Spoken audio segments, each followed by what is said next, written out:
Jumamosi njema mahali popote pale ulipo, ujio wa aina yake. Hujambo, uhali gani? Unatutazama ukiwa wapi? Umesalia kitako ukiwa wapi?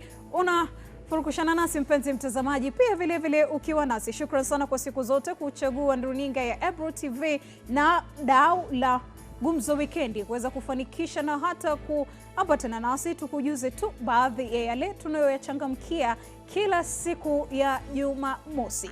Hii leo kama ilivyo ada, mada ni nyingi. Mada ni zile tunazoziangazia yale unayohitaji kuyasikia, hasa yanayokuzunguka katika jamii. Shukrani sana. Langu jina, iwapo unatazama mara ya kwanza, nafahamika kama Milia Kisienya. Upeo mzima umefika ikiwa tumekuandalia mada murwa. Hii leo tunaanza na mchakato mpya mpenzi mtazamaji, ambao utakusaidia wewe, hasa mwanamume katika jamii. Wamesema wanaume wamesahaulika, lakini leo tunataka kutibua wamesahaulika kwa namna gani, na upande wao wamefeli wapi, na kama hawajafeli basi wamesimamia wapi. Nitakuwa na kujuza tu mpenzi mtazamaji swala tata kuhusiana na mwanamume ni kukaa ngumu, mwanamume ni effort, mwanamume ni kufanya hili, mwanamume hili lile na lile. Lakini hayo yote 9-10 amesahaulika kwa namna moja au nyingine. Na basi hii leo mtazamaji, katika tu mada mchakato mzima tutakuwa tunakuuliza wanaume hudhulumiwa vipi katika jamii? Wanaume hudhulumiwa vipi katika jamii? Suluhu ni ipi kwa tatizo la dhulma dhidi ya wanaume? Mwanamume hudhulumiwa vipi katika jamii na suluhu ni ipi kwa tatizo la dhulma dhidi ya wanaume? Ndilo swala tata tunaloliangazia. Mwanzo kabisa, ni swala gani kwa mwanamume kudhulumiwa? Yaani linakaa swala geni, hata wewe utakubaliana nami pale nyumbani. Ni swala ukilitaja katikati ya umati, katikati ya watu, swala linakaa geni, lakini tunataka kulichambua tujue undani wake na kina chake ni gani. Hivyo basi kumbuka, siwezi endesha shughuli nzima na kuchanganua au kutibua mwafaka huu mzima peke yangu. Tuanze na studioni. Hii leo tuna mgeni mtarajiwa. So mgeni mpenzi mtazamaji, manake wanasema mgeni siku ya kwanza, ya pili, ya tatu huwa yuashika jembe. Hii leo tuna mgeni kama kawaida. Si mgeni hapa kwetu, manake ni sura ambayo mmekutana naye kwa namna moja au nyingine. Kelvin Owino, hujambo? Sijambo Milia. Siku yako imekuwa vipi? Imekuwa salama kabisa, nashukuru Mungu. Wiki yako pia imekuaje? Pia imekuwa shwari, nashukuru. Nasikia wewe kama mwanamume leo umetifua kivumbi. Umesema najibeba mpaka studioni kwa kutekeleza shughuli nzima. Kabisa. Uko tayari? Niko tayari. Haya, twende nalo. Ndio mgeni wetu mpenzi mtazamaji amekuwa akiungana nasi mara kwa mara, na hivyo basi hii leo atakuwa tusaidia tu katika safari hii nzima, mwakilishi wa wanaume. Upande huu mwingine kama kawaida, unajua kwa njia ya mtandao tunaungana naye James Kituzi. Kidogo leo yuko peke yake, ni mpweke. Kituzi ni mpweke. Tutakuwa tunajua ni kwa nini Kituzi ni mpweke, na upweke utakuwa unamwandama kwa nini leo. Kituzi. Naam Milia. Vipi kaka? Mimi mzima wa afya, nashukuru Mungu. Huko mashariki ya Nairobi hali ya anga shwari tu, tunatazama kijua kikizidi kutua. Unasema kwamba nimekuwa pweke, lakini ingawaje fahali wawili hawakai zizi moja. Tunafurahi leo kutangamana na Kevin ili tuweze kupabadua mada hii nzima na tuweze kuwatetea wanaume vilivyo. Na kutoa dhana kwamba wanaume ni kukaa ngumu. Kuuliza ugumu huo ni upi?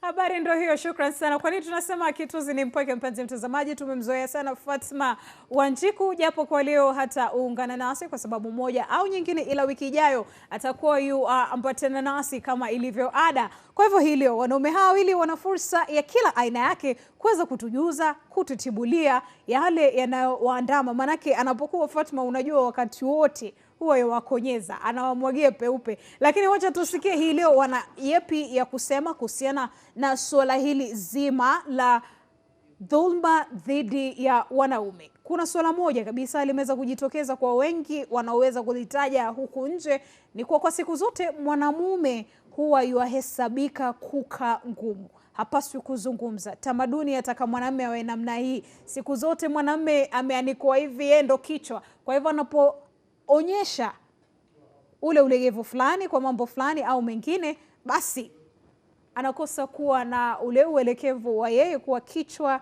katika jamii. Lakini tukiungana naye hapa studioni, wacha tuanze naye kabla tujakwenda kwa mshauri wetu wa siku zote James Kituzi. Labda tu Kelvin, wewe umetangamana na wanaume, wewe ni mwanamume, unaelewa haya mambo. Kuna watu wanaotazama pale nyumbani wanasema, wapo baadhi pia wameweza kuniuliza, Mili, unapozungumzia dhulma za wanaume, hizi ni dhulma gani? Hizi ni dhulma za aina gani? Na mwanamume anapodhulumiwa, hili ni shaka gani? Labda tufafanulie tu kwa ufupi baadhi ya dhulma zinazoshuhudiwa baadhi ya wanaume au miongoni mwa wanaume katika jamii. Okay, Milia, utanikubalia kuongea Kiingereza kwa maana I don't think ninajua ku articulate some of the statements kwa lugha ya Kiswahili like yours. Amen. Wonderful. So, I am a pastor and Kevin is my name, vile nimesema. Na other than that, nilikuwa mwanaume kabla nikuwe pastor. Kweli. Na bado wewe ni mwanaume? Na bado mimi ni mwanaume.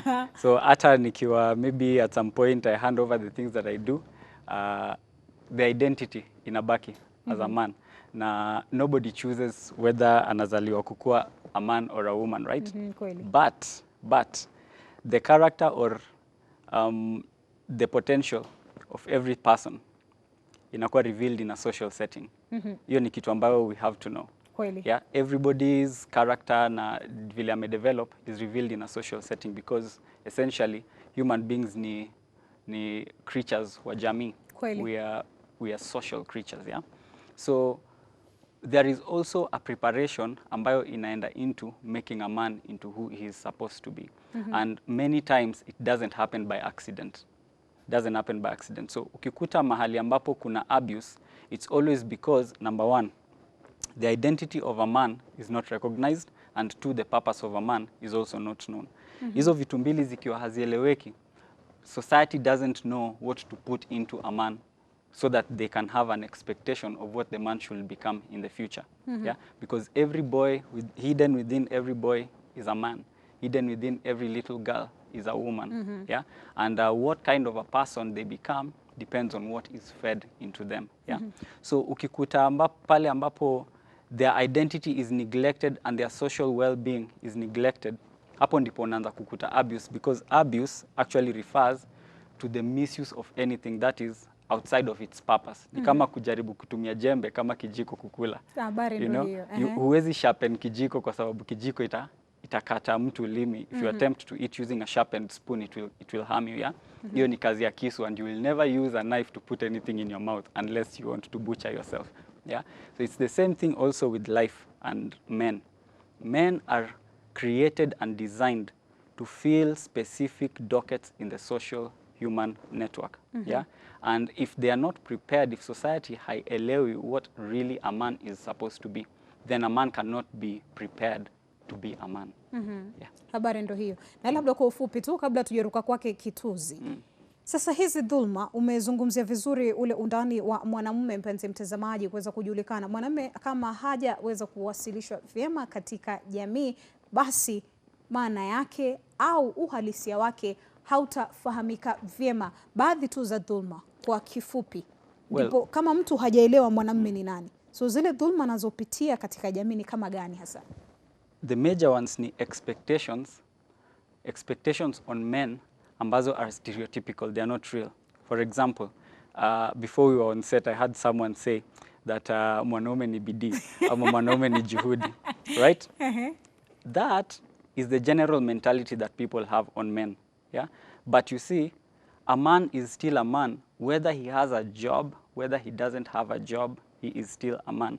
And if he can be helped to identify with that nature, separate from what he's doing, then he will be ready to survive in life, na atakuwa with that internal strength to face life, whether there is luck or whether there is, and only that way can he actually end up being a provider.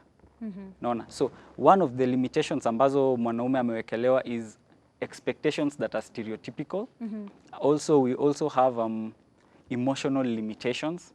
Yeah, pale ambapo we say that men don't cry, you know. So everybody is expecting a man to be that pillar ambaye, you know, is always strong in season out of season, and regardless of the weight ama expectations ambazo zimewekwa juu yake, we expect them to perform. And so men grow up with that idea that they are not meant to express themselves emotionally, and eventually many times by the time a man is talking, they're dying. And so those are some of the social abuses where there is a limitation for a freedom of expression. There is an infringement of their personal capacity to just be human, separate from whatever else they do. Yeah. Sawa sawa, shukran sana Kelvin. Kuna wengi wanashangaa Kelvin leo anaongea kizungu sana kwenye Gumzo Weekendi. Maneno mengine ni magumu, lakini najua utajaribu sana, ndo wengine wale ambao wamezoea kutazama waweze kukupata vyema kabisa. Ketuzi, najua huko kaka unasikia sasa jinsi Kevin ameweza kuwasilisha. Kevin amewasilisha akasema baadhi ya dhulma tu kwa ufupi. Kuna zile za dhana, na mimi sikujua hiyo ni dhulma, na kuna wengine pale najua hawajui kuwa hiyo ni dhulma. Sasa mtatusaidia, mtafikiria vizuri, mjaribu kutueleza tu vizuri kabisa. Amesema kuna dhulma za dhana, kuna dhulma za matarajio. Sasa kuna hii nyingine ya tamaduni inayomweka mwanamume katika nafasi fulani katika jamii. Kitu zio ni dhulma? Ama kwa kweli Melia, ni kweli kwamba mambo mengi ambayo yanamdhulumu mwanamume yanatokana na hii dhana potovu kuhusu uume. Kuwa mwanamume ni kuwa nini au ni kuwa namna gani? Kwa hivyo jamii kwa ujumla ina dhana nyingi potovu tu, na jinsi unavyosema ni kwamba baadhi ya mila zetu na desturi zimechangia katika kuendeleza dhana hizi potovu. Pale ambapo mtoto wa kiume anapokuwa, basi anaambiwa kaa ngumu kama mwanamume, usilie kama mwanamke. Kwa hivyo hata katika tamaduni zetu, akipelekwa katika kule jandoni, anaenda kutahiri, ashakumsimatusi, anaambiwa kwamba utakauka kama mwanamume wala usitoe chozi. Ingawaja anahisi uchungu, anaelezwa kwamba usionyeshe kwamba una uchungu wowote. Na kwa hivyo mwanamume anakuwa na dhana hii kwamba kuonyesha uchungu au hisia inakuwa kwamba yeye amekuwa bwegi, amekuwa bure, si mwanamume tosha. Na dhana hii inaendelezwa na jamii kwa ujumla. Kwa hivyo baadhi ya tamaduni zetu tunavyosema ni kwamba zinachangia katika kuendeleza dhuluma jinsi ya mwanamume. Na dhana hizi kwamba asilie, asionyesha hisia, na akiongea sana mara ameongea kama mwanamke, na ili hali yeye anajieleza tu. Ni ikiwa yeye ni binadamu wa kawaida, binadamu kwa kawaida akiwa na tetesi atatoa tetesi hiyo. Pale mwanamume anapojitetea ikiwa amedhulumiwa, inakuwa kwamba amekuwa na umama wanavyosema. Kwa hivyo anapaswa kunyamaza na asiseme sana. Kwa hivyo dhuluma hizi tunaziendeleza kama jamii bila kujua, na wakati mwingine kimakusudi. Na baadhi ya dhuluma pia zinachangiwa na nini? Malezi ya mtoto wa kiume. Katika kuwalea watoto pale nyumbani, utakuta kwamba baadhi ya wazazi hawamchukulii mtoto wa kiume kama mtoto. Ni kwamba mtoto wa kiume anachukuliwa kama mwanamume haswa aliyekomaa. Pale ambapo anaanza kuzungumza tu, basi itakuwa yeye atajitetea katika hali zote. Akienda kupigana kule nje na wenzake wakicheza, kisha apigwe, akirudi akilia anaambiwa acha kulia kama msichana. Kwa hivyo tunachangia pia katika kumnyamazisha huyu mwanamume, hivi kwamba atakapokuwa ni mwanamume kunradhi, na amepata changamoto katika maisha, amepata matatizo, inakuwa kwamba hawezi kujieleza wala kutafuta msaada. Kunradhi, hata nipate kupola maji kiasi. Kwa hivyo malezi yanachangia sana katika kumdhulumu mwanamume. Pale anapofika shuleni pia inakuwa vile vile. Elimu tunayotoa katika shule ni elimu ambayo inampa changamoto zaidi mtoto wa kike kuinuka na kujitetea na kumnyamazisha mtoto wa kiume. Pale ambapo unakuta hata kuwe ni michezo baina ya shule tofauti, iwe ni mambo ya drama festivals na kadhalika, utakuta kwamba tunamshabikia sana mtoto wa kike anapofanya vizuri na kuwa tunamuingilia sana mtoto wa kiume. Ikiwa ni katika matokeo ya mitihani, utasikia sasa tunashangilia sana mtoto wa kike ikiwa atafanya vizuri, na tukao kwamba tunamchweza au tunamdhihaki mtoto wa kiume. Tunasema kwamba wavulana siku hizi wamelala, wavulana wamekuwa bwege, mbona wavulana wanashindwa na wasichana. Tunasahau kwamba katika malezi yetu yote tumekuwa tukimtweza au kumtukuza mtoto wa kike na kumdhulumu yule mtoto wa kiume. Tukiangalia nyanja nyingine, ni vitabu vyote vitakatifu, ile misaafu inatueleza kwamba mwanamume ndio tegemeo, mwanamume ndiye aliumbwa kwanza, mwanamume matarajio mengi sana yanayotikwa ama mzigo mwingi unabebeshwa kwamba yule mwanamume, kwamba jamii ina matarajio, na baadhi ya matarajio Kevin alivyosema ni kwamba yanakosa uhalisia. Tunamtarajia mtoto mwanamume awe anaweza kuwa ndio anajukumika, iwe ni katika nyumba, ndiye ndio mtetezi, kwamba katika kutoa ulinzi ni mtoto wa kiume. Ikiwa kutakuwa ni hatari, basi watoto wa kiume watoke kwanza wakabiliana na ile hali. Tunasahau kwamba ni mtoto wa kiume, ni binadamu, ana uoga kama yule mtoto wa kike, anahofia maisha yake kama mwanamke. Kwa hivyo ni vizuri, ingawaje tunasema kwamba mwanamume anafaa kuwa jasiri, mwanamume anafaa kuwa mwenye nguvu, ndio maana ajenge misuli yake, afanye kazi ngumu za sulubu. Ni vizuri pia kukumbuka kwamba ana ubinadamu, ana utu ambao una udhaifu wake, na kwa hivyo tuelewe ule udhaifu pale tunapomdhulumu mtoto wa kiume, pale tunapomwambia kwamba kazi za sulubu ni za kiume. Ikiwa ni katika elimu, masomo mengine ni yake, basi pale tunakuwa tunamdhulumu. Na ikiwa mtoto huyu wa kiume hawezi kufanya vizuri katika masomo hayo ambayo anachukuliwa kwamba ni ya kiume, ni ya wavulana, basi tunamdhulumu, tunamdhihaki kwamba yeye ana udhaifu fulani kwa vile hawezi kufanya vizuri, ni wale wasichana wanafanya vizuri kumshinda yeye. Kwa hivyo tunachangia kwa namna moja au nyingine kama jamii katika kumdhulumu mtoto wa kiume. Naam, shukrani sana Kituzi. Kama jinsi ulivyolainisha jamii, matarajio, ni mambo mengi ambayo umeweza kuyataja, na hivyo basi kwa namna moja au nyingine yanapelekea sana mwanamume kudhulumiwa. Na jinsi ninavyopata kutoka kwenu ni kuwa mtoto wa kiume anadhulumiwa indirectly kwa lugha ya Kimombo kama sijakosea. Yaani unajua mmekosa kuwajibika au hata kuwa na mirengo mbalimbali. Kama watoto wa kike siku hizi wananyanyuliwa, unajua baadhi ya miungano ipo ambayo inawatetea na vitu kama hivyo. Lakini kabla tujakwenda huko, tuweze kuangalia ni kwa nini wanaume hawana ule uwakilishaji kama jinsi wanawake walivyo navyo, au wapo na baadhi ya miungano inayoangazia. Lakini kuna swala moja pia ambalo labda kwa namna moja au nyingine haliangaziwi vyema katika jamii, swala katika ndoa. Mwanamume katika ndoa pia wao yadhulumiwa vipi? Sisi wanawake siku hizi tunaambiwa tunakuja sana, yani vifua tumevipeleka mbele sana alafu tunataka kuweka vichwa vile, lakini wao tunawadhulumu vipi? Maanake kuna mambo mengine sione kama tumewadhulumu, lakini tunaambiwa tunawadhulumu.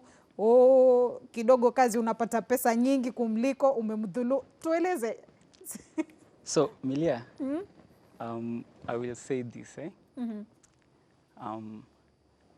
the number one for me, I'm not married yet, yes, but I'm getting there, coming there. But as a pastor here, I have many friends both who are divorcees, many who are still married and flourishing, and many friends of mine who have just transitioned into marriage, na wale ambao bado tunatembea tukielekea pale. But one of the major things I think I've condensed concerning the abuse of men, there is one major abuse ambayo is universal the world over. Hizi mambo zote they condense to one thing. The biggest abuse of men is to diminish them from, to demean men from the picture of a father. Very important. The ultimate destiny of every man is that eventually, despite everything, after being a boy, after being a young man, after being a man, they will eventually become a father to another young man. Yeah. So we have a culture ambayo, because we have interpreted women to be very vulnerable, which is true, women are not weak. Women are delicate. There's a difference between those two. Women are delicate, like women are creatures that nurture and are created to nurture. They're designed to nurture. The biology of a woman tells you she was designed to nurture, just like a razor blade. Unaona, from the design it's meant to cut. Women are the same way. men are also the same way. Men are built to protect. They are built to envision. They are built to see. They are built to think, to decide. Yeah? Now, the reason ninasema hii mambo yote, it starts from fatherhood, is this. We have a culture that has focused more on strengthening the girl, the girl child, to the point that so much of society, the whole world over, has developed, you know, systems to empower the woman child in terms of education and everything. Naje kuna labda nikuulize, kuna kosa kwa hilo? Manake mmelitaja sana wewe na Kituzi. Kuna kosa kwa mwanamke katika jamii kunyanyuliwa? As a matter of fact, it's very important in my view. It's very, very important. Nikihubiria watu, I keep telling people, Mungu aki-create Adam and forming Eve from his side, Eve was called a helper. But tunaona, pia we also have another helper in Christendom. For those of us who are Christians, we also believe that the Holy Spirit is a helper. Biblia inasema hivyo. Now, if you look at the Holy Spirit and the person that he's helping, who is more powerful? Who is stronger? Is it the Holy Spirit or is it the man? It's definitely the Holy Spirit. So to call a woman a helper does not mean that a woman ought to be weaker. Actually, a woman cannot be a helper if she's not strong or stronger than the man, which means she is strong to help the man, not to intimidate the man, to help the man. Yeah, kumsaidia. For all the men out there, and this is part of the impact of diminishing men from attaining fatherhood or experiencing fatherhood, yeah? People are not built to see help as a strength because society has isolated men as they ought to be a source and they also ought to be the helper. To the point where if a woman is strong, society has helped men to see that as a threat, but it is not. It is not a threat. It is to help the man to achieve his purpose and destiny. However, the man needs to be strengthened in the sense of he needs to know and to be built that his ultimate destiny is to be a father. Many of the women even today ambao wana propagate the idea of I want to have a baby and I don't want a man. Ninataka tu mtoto, mimi mambo ya wanaume sitaki. Those are some of the indirect abuses that we propagate in society because any woman or a man that is raised from a single family does not have the experience of fatherhood. So that means if you have a daughter ambaye for whatever reason you have decided to raise that daughter alone, that daughter will never know what it is like to empower, or what it is like to live with a man or how to treat a man. Yeah. If you have a son, that son, no matter how powerful or strong or supportive you are as a mother, will never know what it is to be a father because a woman can never be a father. See that? So I think the way to deal with this kind of abuse is, number one, to revise how we look at the boy child. Because the number one empowerment for a guy child, yeah, is the knowledge of what it is actually to be a man. Yeah? It is not dependent on women. It is not dependent on a job. It is dependent on his purpose and design. So as an identity, we need to have more people rising up and willing, and probably it will not rise, it won't happen in a day or in a month. But I will challenge every father and every man out there. Yeah? Those young men and those young girls that you habitually interact with and relate with, make it your responsibility to discover the kind of a man you're supposed to be and let them see it, expose them to it, because people live according to the picture of life that they see. This is why it is not children that give birth to parents, it is parents that give birth to children, so that when children are born, they can see what it is to be a man or to be a woman, so that they can grow into the same thing that they see at home.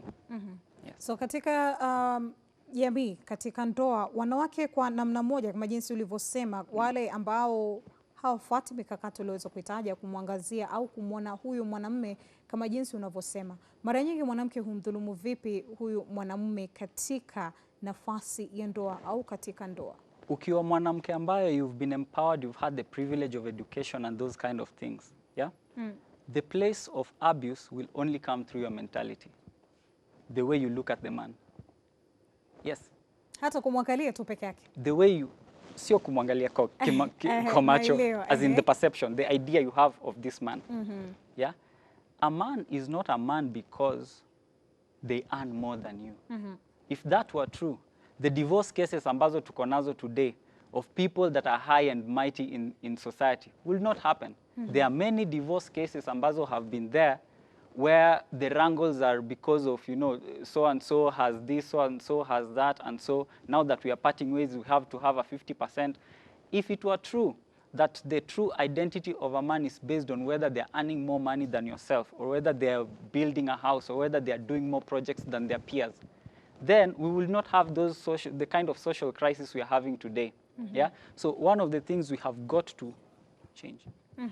One of the things we have got to change, yeah, is our mentality, our perception concerning what a man is and what a woman is. We need to separate that from the things and look at the person as an individual. What kind of a man is he? Is he emotionally sound? What is his upbringing? Is he capable of handling you emotionally? Is he capable of handling you mentally? Is he capable of looking at life with hope when things seem dark? This kind of leadership, these are the things that make a man a man. And so it doesn't also happen all by itself.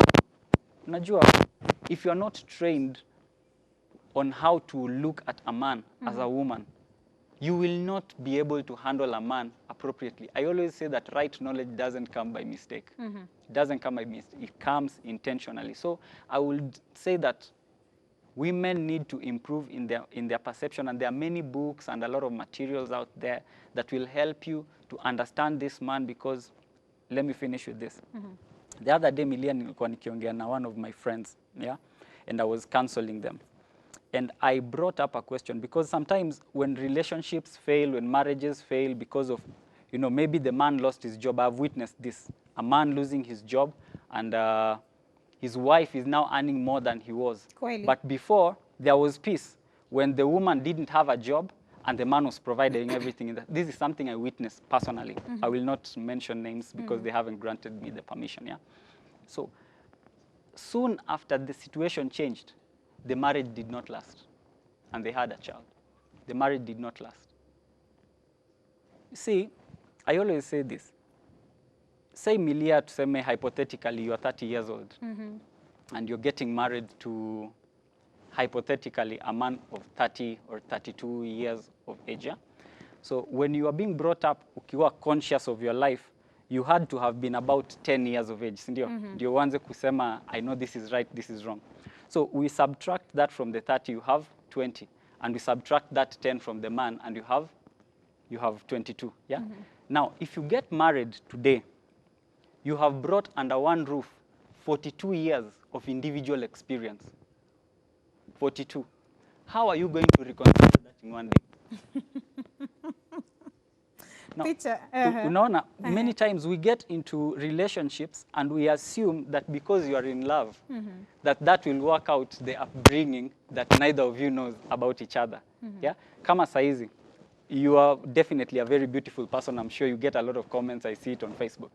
But for anybody to assume that because Milia is looking so good, that she will make a wonderful wife is a joke. Kweli. Because Milia is not what she looks like. Milia is the product of 30 years of separate upbringing. Some of it was blissful, some of it was not. Kweli. So you bring that with a man that you do not know whether they ever knew a father in their own life. How are you going to deal with those things within marriage? Now, if you don't have an expectation of difficulty in marriage, difficulty will surprise you. Habari ndo hiyo.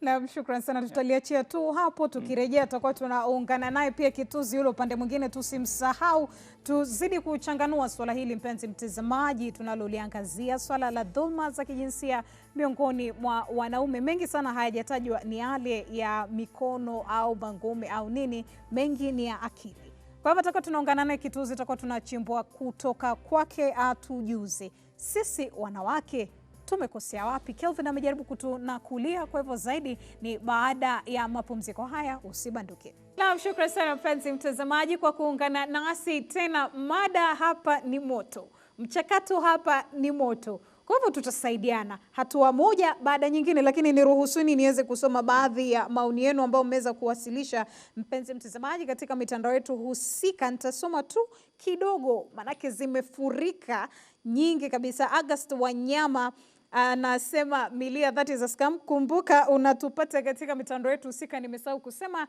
@Ebru TV Kenya, @Milia Tabitha Kisienya. August Wanyama anasema scam. Haya. Dhulma za wanaume is a scam. Haya. Agosh Jarongo anasema wanaume huogopa kejeli kutoka kwa jamii iwapo watajitokeza na kusema wanayopitia. Tulizungumzia hivyo tukasema ni unyanyapaa, ni yani dhana fulani ambayo imeweza kuwekwa. Kuna kesi hata za wanawake kuwadhulumu wanaume kimapenzi, aje au hata kuwapiga manyumbani, lakini wanaume huogopa kujitokeza waziwazi. Swali la pili, washauri wangu natumai wanasikiza, manake maswali ni mengi hapa. Fernando huko, hapana sijaona. Tungependa kujua unatoka kaunti gani. Obira Umeja General anasema zipo, haswa wakati mwanamke amepanda ngazi kazini au biashara na pesa kuwa mingi kuliko mwanamume. Tumelisha wanawake wetu tangu mwaka 1800 na hatuna shida. We are sorry. Acha mwanamume apoteze kazi akae nyumbani kwa wiki 2 hivi uone vita vya 3 Aya, hapa kuna ingine mpenzi mtazamaji, sitaisahau. Jackpin Ole Ntumantan anasema na mnang'ang'ana na kizungu jamani, gumzo. Anasema wanaume wengi wamejifinya katika mikia na hata kuwakubali wanawake kuweza kutekeleza. Najaribu kuisoma kwa Kiswahili kwa sababu ya kuhofia kuwa familia zitaweza labda kuonyesha vidole. Wanaume wengi wanaumia kindani ndani. Haya. Wacha nisome hii ya mwisho mpenzi mtazamaji. Mtawali anasema jamii ina matarajio tofauti ya mwanamume, na hivyo basi wanaume wanapitia mengi. Wanaume wengi hawajalelewa kulia. Na unajua hapo ndo wanawake tunawashinda. Josephat hivi Henry anasema hapa dhulma kwa mwanamume ni wewe mwenyewe unajitakia. Mwanamke ni kiumbe dhaifu. Hiyo nimeachia hapo. Hata awe na pesa ama cheo kuniliko na si mtiifu atasonga tu niende kwa mwingine. Kituzi na Kelvin, natumai mnasikia hizi comments. Zengine sizisomi manake zina unyanyapaa. Ambrose Kiprotich anasema dhulma ziko lakini shida mwanamume anajiamini hataki kujulikana. Ni nyingi zimewasilishwa mpenzi mtazamaji. Luko Dhiambo anasema tumelelewa katika tamaduni ambayo ilifunzwa kuwa ni udhaifu mwanamume kulia ama kuongelea masaibu yake hasa zinazohusiana na mwanamke. Ni kweli kuwa wanaume ambao wanapitia dhulma ya kila aina lakini wamejinyamazia wasije wakakejeliwa. Hapa nyingi sana mpenzi mtazamaji ambazo nimeweza kuziona, ni nyingi sana zimewasilishwa na nashukuru sana kwani mnazidi kutangamana nasi katika mitandao yetu husika. Mjaribu basi hata kama ni Kiswahili kile cha kuboronga tuelewane vizuri. Nyingi zimewasilishwa, kejeli imeweza kutajwa, mwanamume ni kukaa ngumu, mwanamume hapaswi kulia, tamaduni imemchora hivi. Washauri wetu wamejaribu na kile mpenzi mtazamaji vizuri. Kelvin Owino naye James Kituzi. Lakini wacha turejee kwake Kituzi manake muda utakuwa unakimbia kwa kasi sana. Tungependa kujua mwanamke kinyanyuliwa kuna kizaza fulani nimejaribu kukisema, huwa anasemekana kuvuka boda, kuvuka mipaka. Lakini wacha tuchukulie kwake Kituzi. Kituzi, kubaliana nami. Nyinyi wanaume mnaogopa.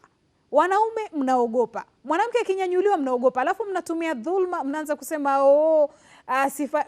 Ni kuogopa ama ni nini? Tabu iko wapi? Mimi nikinyanyuliwa na wewe umenyanyulika na mimi najua nafasi yangu, mbona unaogofya? Mbona? Milia, unasema kwamba wanaume tunaogopa wanawake walionyanyuliwa. Ukweli ni huu kwamba hakuna mwanamume kamili aliyepikwa akapikika, aliyekomaa ambaye anamuogopa mwanamke aliyenyanyuliwa. Na nataka tukumbuke kile ambacho Kevin alitangulia kusema. Ni vizuri kutambua kwamba msaidizi hapa ni mwanamke, na kwa vile msaidizi ni mwanamke, haina hatia, si kosa msaidizi yule akiwa ana nguvu. Nguvu zenyewe ziwe ni za kiuchumi, ziwe ni za kielimu au za kisiasa. Haina kosa, hatia wala si dhambi kwa yule msaidizi kunyanyuliwa na kuwa na nguvu. Kwa hivyo ni vizuri tutofautisha dhana mbili hapa, na nitazitaja kwa Kiingereza kwa minajili ya mtazamaji. Kuna kile tunaita women empowerment ambayo ni dhana nzuri sana, ambayo kila mwanamume ambaye anaelewa dhana yenyewe atawatetea hasa wanawake, atamtetea mtoto wa kike kwamba anyanyuliwe na ainuliwe. Alafu kuna hii dhana nyingine ambayo inaitwa toxic feminism. Na watu wengi wanashindwa kutofautisha women empowerment na toxic feminism, kwamba unamtia sumu yule mtoto wa kike na kumfanya awe ni adui wa mtoto wa kiume. Hivi kwamba mtoto wa kike anakuwa akimwona mtoto wa kiume kama adui, kama mtu ambaye ni ibilisi anapaswa kushindwa. Iwe ni katika elimu, iwe ni katika siasa, iwe kwa namna yote ile, mradi tu umemweka mwanamume chini, basi wewe sasa umekuwa mwanamke kamili. Hiyo ndio toxic feminism. Na ni tofauti sana na women empowerment. Kwa hivyo mara nyingi tunapochukulia toxic feminism kama women empowerment ndio tunakosea. Kwa hivyo nadhani ipo nimesawazisha swali hilo. Na tukirejelea katika mbinu ambazo uliuliza mwanzoni, wanaume wanadhulumiwa vipi katika ndoa? Katika ndoa wanaume wanadhulumiwa kwa njia nyingi tu. Tuanzie na kiuchumi. Tunatarajia, kwa sababu tumezungumzia kwamba mengi ya mambo ambayo wanaume wanapitia kama matatizo yanahusiana na yale matarajio ambayo yamewekwa kwa mwanamume. Tunamtarajia kwamba mwanamume ndiye atakuwa ndio provider, ndio atakuwa analeta mkate pale nyumbani. Je, ikiwa mwanamume huyu hana kazi au amepoteza kazi ya ajira kwa namna moja au nyingine? Je, ikiwa mwanamume huyu ana kipato cha chini kuliko yule mwanamke? Kwa sababu tumesema si dhambi, kosa wala hatia kwa mwanamke kuwa ana nguvu, ziwe ni za kiuchumi, ziwe ni za kisiasa au elimu. Je, mwanamume huyu inakuwa kwamba sasa ni duni, kwamba atakuwa ni bwege, kwamba atakuwa kwamba asiheshimiwe, asitoe sauti pale nyumbani kwa sababu hana chochote?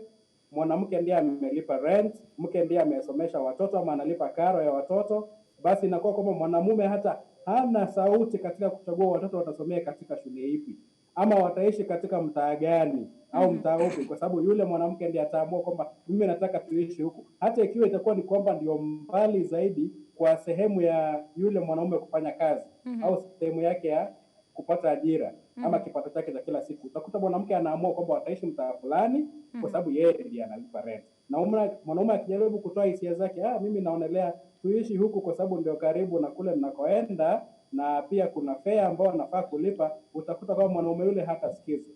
Kwa hivyo inakuwa ni kosa, ni dhuluma ikiwa mwanamume atadhulumiwa kwa sababu ya hali yake ya kiuchumi.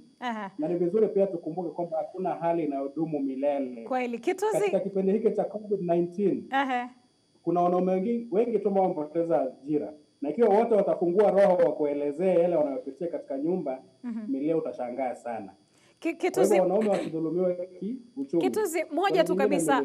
Na nipo na swali ambalo linanichoma sana, na najua wapo baadhi ya wanawake, maanake kumbuka leo mpe pande mbili, wanaume wawili hapo kwenye studio. Kwa hivyo tunataka kusaidiana. Kuna swala moja ambalo umeweza kulitaja kabla tujavuka ngambo hii nyingine, swala la saa zile mwanamume mambo hayajamwendea vizuri. Maanake tunataka kuona hii dhulma huwa yaingia vipi. Wapo wanawake wanaotazama na labda hajui anamdhulumu mume wake. Umesema swala la saa zile anapoteza kazi, haswa wakati huu wa COVID-19, janga la corona. Sasa mwanamke anafanya kila kitu kwa namna moja au nyingine, wakati mwingine labda huwa hamaanishi, ni kutoa tu lile pendekezo. Na wewe kama mwanamume labda unaona umekonyezwa kidogo, manake nafasi yako ni kama imechukuliwa tu na huyu mwanamke. Je, kwa namna moja au nyingine, Kituzi, utakubaliana nami tu wakati mwingine mkubali, wakati mwingine tu mruhusu tu mambo mengine yawe jinsi yalivyo, japo kwa kumwangalia kama mwanamke hapiti mipaka yake, kuwa usiwe haraka sana kuona anapokupatia nasaha fulani au jumbe fulani kuhusiana na mambo fulani, na yeye ndio anayetoa hizi pesa, kuwa amekukonyeza au anakudhulumu, manake anakuona wewe si wa maana. Sijui kama utakubaliana nami ama unasemaje? Naam, Melia, swala unalozungumzia ni muhimu na nakubaliana nawe, lakini swala hilo linajikita zaidi katika mawasiliano kuliko katika dhuluma. Kwa sababu ukiwa unasema jambo, jinsi unavyolisema, jinsi unavyotoa pendekezo lako, ndio utaeleweka vilivyo ama visivyo. Kweli. Kwa hivyo ili mwanamume asihisi kana kwamba unamdhulumu au unamkejeli au kumdunisha kwa kutoa mapendekezo fulani hasa yanayohusiana na pesa, na kwamba wewe ndiye uliye na uwezo huo wa kifedha ukamshinda yeye. Ili kuepuka kumwonyesha kwamba ni dhuluma, ni vizuri ujifunze jinsi utakavyowasilisha hoja zako, utakavyotoa mapendekezo yako. Kwa hivyo ni swala la mawasiliano zaidi kuliko dhuluma. Na mwanaume ukimwasilishia hoja zako vizuri, kwa utaratibu, kwa sauti ya kike, na wanawake wana sauti nyingi tu ambazo zinaweza kumtoa nyoka pangoni na hata kumvunja yule mwanamume na hisia zake. Kwa hivyo ni vizuri wajifunze kutumia sauti hii ya kike hata kutoa maagizo. Na mwanaume yule ikiwa ana busara na ana hekima, sidhani kwamba itakuwa ni tatizo lolote kufuata unavyosema. Almradi tu jinsi unavyowasilisha, mawasiliano yako yawe ni yenye heshima na ambayo hayamdunishi yule mwanamume. Sawa, shukrani. Pia hoja zako zitolewe kwa matusi, kwa sababu wanaume wengi, na utagundua kwamba katika mjadala huu hatuzungumzii sana wanaume kupigwa, ingawaje wapo wanaopigwa physically. Tunazungumzia hii mental abuse, na mental abuse inatokana pia na matusi, lugha inayotumika katika kuwasiliana na mwanamume. Ikiwa lugha unayotumia ni ya matusi, ni ya kumkejeli, wewe mwanaume bwege, wewe mwanaume wena gani, mbona usiwe kama wanaume wenzako, basi maneno kama yale yanakuwa ni chukizo kwa yule mwanamume. Na kwa namna moja au nyingine unakuwa kwamba unamdhulumu yeye, kwa sababu unadunisha hadhi yake katika nyumba ile. Hasa ikiwa matusi haya, kejeli hii na dhiaka hii itafanyika mbele ya watoto. Kwa sababu kuna baadhi ya wanawake ambao hawana breki katika vinywa vyao. Unataka kumkosoa mume wako, mkosoe kando. Jinsi wewe unapenda tu kukosolewa kando na watoto, pia mwanamume wako, mume wako, hata awe bwege vipi, mkosoe mbali na watoto. Nendeni kwenye chumba chenu, kama ni chumba kimoja basi nendeni kule nje, zungumzeni mkiwa mnatembea barabarani, mueleze yale yote unataka kumweleza. Mkirudi nyumbani iwe kwamba ni unamtii na kumwonyesha heshima, lakini umemkosoa. Shukrani sana Kituzi. Watu wawe na busara katika kuzungumza. Shukrani sana Kituzi, tumepata, tumesikia, na natumai na wale milioni 1 wanaotazama sasa hivi tumeambiwa jamani tuangalie jinsi tunavyotamka haya maneno. Lakini wacha nirudi hapa kwake Kelvin. Kituzi amesema tuangalie jinsi vile tunavyosema. Kituzi amesema maneno mengine huwa tunayataja na hatujui kama tunadhulumu mwanamume. Lakini saa zile nyinyi mnapoingiwa na hasira inakuwaje sasa kwetu? Mbona inakaa ni ukimwambia mwanamume anakaa bwege, na saa zile unamwambia mwanamke wewe hata huna maana. Sasa nani amedhulumu nani hapa? Unajua Milia, swala la maneno within the context ya mahusiano is very important, because hali ya anga ya nyumba ni maneno. Kweli. Hali ya anga ya nyumba ni maneno. Now I believe maana my brother kunena concerning wanawake kweli kuwa wanahitaji kuwa careful with their words is for this reason. It is proven. It is proven. Maneno ambayo mwanaume unena kwa siku moja ni around 10% ama 20% ya yale ambayo mwanamke unena. Sasa manake yosema ni kama marudufu ya haya. Up to 5 times. Kwa hivyo hayo up to 5 times as much. Kwa hivyo imagine mwanaume atanena that one thing ambayo is not really, very convenient. Lakini mwanamke akianza kunena that which is not convenient, she will use 1,000 words to say it. And so it will affect so much. Yeah? And it's a very important issue. Wanawake wana need to regulate. I always say this. And from experience I've seen this. A woman ambaye akona hekima, just like Kituzi said, a wise woman will always have influence over her man. Always. Bora hekma. Always. Sometimes when you want something, it's not what you're saying, it's how you're saying it. Vile inatoka is what really matters. Ndio maana utakuta kuna mwanaume ambaye the wife is like a razor blade. Akianza kuongea ni kama kijembe anakatakata. That same man, there is a woman out there ambaye ni maneno tu ako nayo, nothing else. They are probably not as beautiful, and even huyu mwanaume haezi akawacha bibi yake kwenda kumarry that woman, but he will cheat on his wife because of the words he's hearing. Hilo neno tu. Just the way you say what you say. I say unaweza kuweka nyumba yako iwe a landing pad, a safe landing pad, and if you can do that, it will also be a safe launching pad. So ile ukifika that position where the man has hit a crisis in their life, they have been out there facing the world and fighting for your family. So the world is a battleground. Dunia is a battleground for a man. Like we have said, it is very clear. Society has not favored the development of a man as it has a woman, but the men are still fighting. Akimalizana kule nje, akuja nyumbani, and you have prepared the house also to be a World War III zone. Yeah? There is not going, that place is not going to be a launching pad for him and for your family, and it will work against all of you. The difference between wanaume na wanawake is this. Milia, mtu akikukosea within this studio today, ukienda kutengeneza nywele in that salon, nita complain. Hiyo shida yote, you will itaishia hapo. Kwanza, when your friend amekuja kukutengeneza nywele, why will you share? Not because you trust that person. Ndo itoke. But because you like the person. So amekuja kutengeneza nywele, you will spill everything.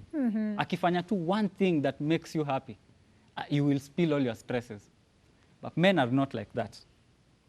Wanaume, they don't give their secrets because they like you. They give their secrets because they trust you. Kwa hivyo wanaangalia una uzito gani. Ukicreate a safe landing pad for a man, they will open up. So I know that on social media, people keep complaining all the time. Wanaume, they are too quiet. Wanaeka maneno ndani, and by the time they are talking, they are committing suicide or things like that. It's because we don't understand how men operate. Men and women are fundamentally different because men are built to protect. Lakini nikikukata tu kidogo, tutawapoteza wangapi? Ukisema ndo apate yule mtu anaweza funguka, tutapoteza wanaume wangapi? Hapo ndo swali kuu linapokuja. Milia, the change begins with one person. Hata hivi vile tunaongea, it's not the whole world ambaye will watch this program. Yeah? Not everybody in this world will listen to me or listen to you.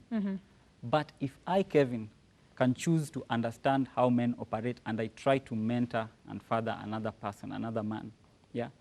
And if you, Milia, ukiweza kujua kwamba this is how men operate, the change can begin with you. So for everybody ambaye wana make those comments everywhere, they need to know. You can't change the men in someone else's family. Ni kweli. But you can affect the one in your house. Habari ndo hiyo. Kuna swali zuri sana ambalo umeweza kulitaja na tujalichanganua kwa undani. Natumai wiki ijayo tutalianzia hapo. Kituzi, umeweza kusikia kama jinsi Kevin alivyosema. Swali ambalo nimeuliza, mwanamume ni kule kunyamaza na kuweka shida zake mpaka atakapopata mtu anayemwamini. Sasa kuanzia wiki ijayo ningependa mtujuze. Je, ni harakati gani zinazofanyika kuweza kumfanya huyu mwanamume afunguke? Ni harakati gani zinazochukuliwa katika jamii ndiposa tusipoteze wanaume wengi? Kama mnachagua mtu, harakati gani mnazozifanya ili tusiwapoteze wanaume au huyu mwanamume ambaye katika jamii ana upeo fulani? Basi ni muda ambao umeweza kutupatia kisogo, lakini kwako Kituzi, kabla tujarejea studioni, la mwisho kwa sekunde 30. La mwisho kwa sekunde 30, alafu tuweze kujua vile hali inavyokwenda tukimalizia. Mimi kwa mukhtasari tu ni kwamba mwanaume amedhulumiwa kwa namna nyingi, na tunaposema kwamba kuna tofauti kubwa kati ya wanaume na wanawake, na mwanamume amedhulumiwa kimalezi, amedhulumiwa kidini, kisheria, katika ndoa, katika elimu, na mambo haya ni vizuri kwamba tuweze kuyaweka wazi jinsi tunavyofanya katika kipindi hiki, ili tuelimishane na tujuzane kwamba mwanaume anaumia kivipi na tunaweza kumsaidia vipi kama jamii. Kwa hivyo huu ni mjadala muhimu sana, na natumai kwamba tutaendeleza katika kipindi kijacho inshallah. Shukran sana Kituzi, tunashukuru sana kwako. Sijui la mwisho kabisa kwa sekunde 30. Kwa sekunde 30, I will say this. Difference doesn't have to translate to competition. Yeah? A horse doesn't compete with a chariot. That a man is different from a woman doesn't mean that they are in competition. That difference is what we need. It can be complementary. Habari ndo hiyo. Tofauti kati ya mwanamke na mwanamume kuna jinsi inavyolandana, kuna jinsi inavyoleta ule uzuri ni hali halisia ya maumbile yake Mwenyezi Mungu. Kutoka wiki ijayo basi, mpenzi mtazamaji wa Shauri Wetu, tutakuwa tunachukulia kutoka hapo harakati zipi zimechukuliwa kumnyanyua mwanamume katika jamii na kuhakikisha kuwa hatuwapotezi na wanasaidika vipi, manake mamilioni wanatazama. Kituzi, shukran sana. Nashukuru kaka. Asante sana. Asante. Barikiweni. Haya, hapa studioni tukirejea kwa Kelvin pia nashukuru, natumai wiki ijayo pia tutakupata. Alafu watazamaji wanasema tunaomba Kiswahili sana. Najaribu, will do my best, I'll do my homework. Haya, sawa sawa. Basi kufikia hapo mpenzi mtazamaji, umeweza kusikia sisi kama wanawake katika jamii, manake tulikuwa tumeweza kunyanyuliwa hapo. La kwanza kabisa tuwe na hekima, busara ya jinsi tunavyozungumza na wanaume na tujue nafasi ya mwanamume katika jamii. Awe hajiwezi, awe anajiweza, haibadiliki. Wacha toka tunajua wiki ijayo tunamsaidia vipi mwanamume katika jamii, ndiposa dhulma hizi zisionekane na tuepuke nazo. Nimekuwa wenu Mili ya Kisenya, tupatane katika dau la mwanga wa Ebru, ila kwa sasa uwe na jioni njema, iso na bugdha.